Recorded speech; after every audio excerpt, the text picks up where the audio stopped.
Dharmasthala, the Narayana Yamuna double murder file, an investigatory journal by the Unmasked Indian. Let's open the case. The night the festival went quiet. On September 20th of 2012, Dharmasthala was alive with festival lights, music and faith. But by dawn, the festival glow has turned into a crime scene. Inside a modest home near the KSRTC bus stand, two siblings lay lifeless. Narayana, a retired mahout, and Yamuna, his sister. Their skulls crushed with stones. No signs of robbery, no forced entry, no accident, just silence where hours earlier there was a celebration. That silence was not natural, it was constructed. The paper trail that wouldn't burn. A year later, Narayana's wife, Sundari, put pen to paper. Her complaint was precise. She alleged years of pressure to vacate ancestral land. She named the source of the threats. She said a final warning came on the night of September 20th, and then within hours, her husband and sister-in-law were killed. Allegations this sharp do not vanish on their own. They vanish when someone wants them to go.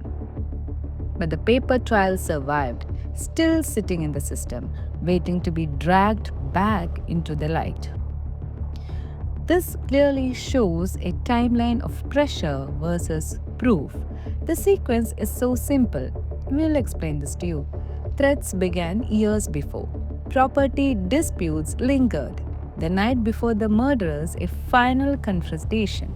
By morning, two dead bodies. A clean investigative line should have followed.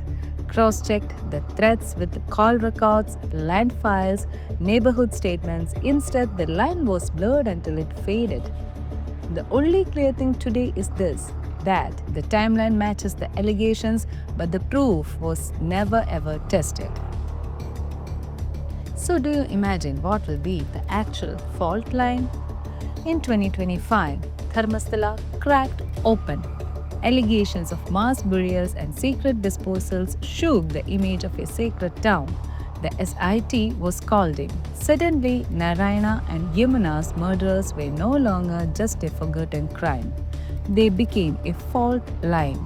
If the SIT cannot handle this case, it cannot handle the bigger ones, obviously. Because this is where land, power, and silence collide. This is the fault line that tells us whether justice is possible here at all, and we should look at the bigger picture.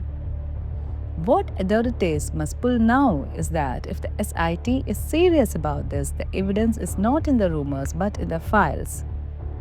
The 2012 FIR, scene of crime photos and forensic reports, Sundari's 2013 complaint and every note added to it, call records of Narayana, his contacts and the accused from September 20th and 21st, revenue documents for the Burjiri ancestral land, mutation records, notices and eviction attempts, witness statements from neighborhoods who heard arguments, threats or saw some movements that night at least, and the security logs, if any, near that KSRTC area. 13 years have passed, but paper trails don't age. They only wait for the right eyes to open them. Here, it is almost like silence as evidence. In most cases, silence is absence. Here, silence is the evidence. Why was the complaint not acted upon? Why were property files not checked? Why do families still say they are locked out of their homes? In Dharmasthala, silence protects power better than walls, and that silence may be the loudest proof of all.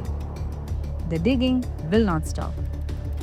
Narayana and Yamuna's murders are not just a family's tragedy.